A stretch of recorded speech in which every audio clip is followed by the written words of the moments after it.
প্রথম থেকে বলেন। এর ভিতরে আছে রিঅ্যাক্টর চেম্বার।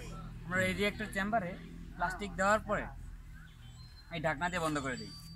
রিঅ্যাক্টর চেম্বারে ঢাকনা বন্ধ করার পরে এই ঢাকনা দিয়ে বন্ধ করার পরে এখান থেকে আমরা ব্লোয়ারের মাধ্যমে চুলায় উৎপন্ন যে ধোঁয়া আছে সেই ধোঁয়াটা পানির ভিতরে নিয়ে নিই। অর্থাৎ সেখানে বাড়তি যে কার্বন ডাইঅক্সাইড এগুলো এখানে পানিতে অনেকটাই দ্রবীভূত হয়ে যায়।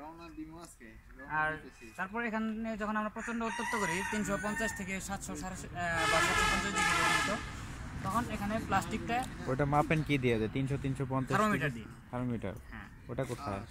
থার্মোমিটার আছে ভিতরে আছে। আচ্ছা আচ্ছা, ঠিক আছে ঠিক আছে। আর এখানে তখন প্লাস্টিকের যে ইথিলিনের যে চেইনটা, এই সে ডাবল বন্ড ভেঙে এটা একটি ফুয়েলের যে আণবিক গঠন আছে সেই গঠনটা চলে আসে হাইড্রোকার্বনে।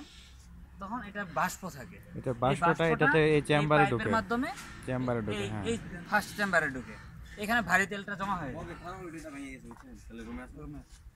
আর হালকা যে তেলটা আসছে সেই তেলটা এই পাইপের মাধ্যমে এখানে আসে, এখানে কন্ডেন্সারের সিস্টেমে এটা ঠান্ডা হয়ে যায়। ঠান্ডা হয়ে যায়, ঠান্ডা হওয়ার পরে এখান দিয়ে এই ঠান্ডা করার পর কি বাইরে থেকে কোনো বাতাস পানি টানি দেন নাকি? বাইরে থেকে পানি দেওয়া হলো। আসলে এটাতে একটু মানে এখানে ফ্রিজিং যে সিস্টেমটা আছে সেই সিস্টেমটা ইউজ করার কারণে এমনিতেই প্রায় 4 ভাগের 3 ভাগ ঠান্ডা হয়ে যায়। তারপর পানি দেওয়ার পর বাকিটুকু ফ্রিজিং অন্য জায়গায় তো কম্প্রেসারের ব্যাপার স্যাপার থাকে, কিন্তু এখানে তো প্রচন্ড চাপে তো গ্যাসটা আসতেছে।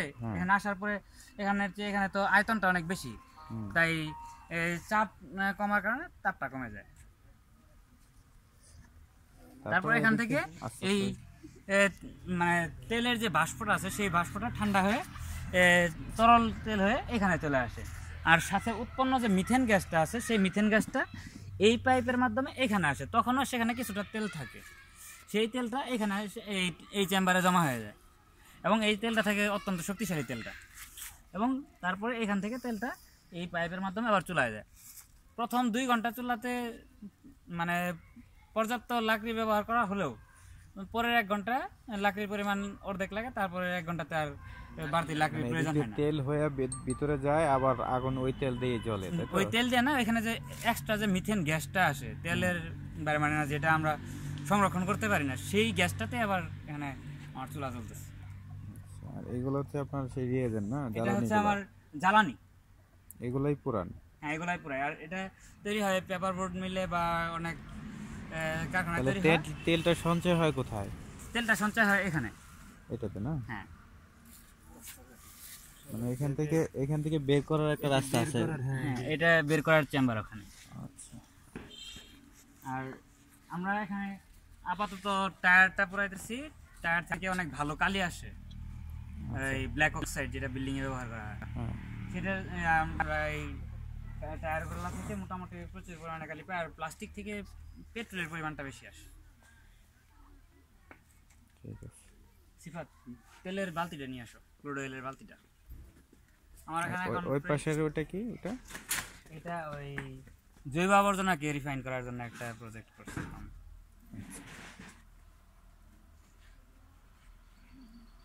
আমার বানানো কিছু ক্রুড অয়েল এখনো আছে, এই ক্রুড অয়েলটা আমরা দেখাইতেছি। এটা কি এখন মেশিনটা কি অ্যাক্টিভ আছে?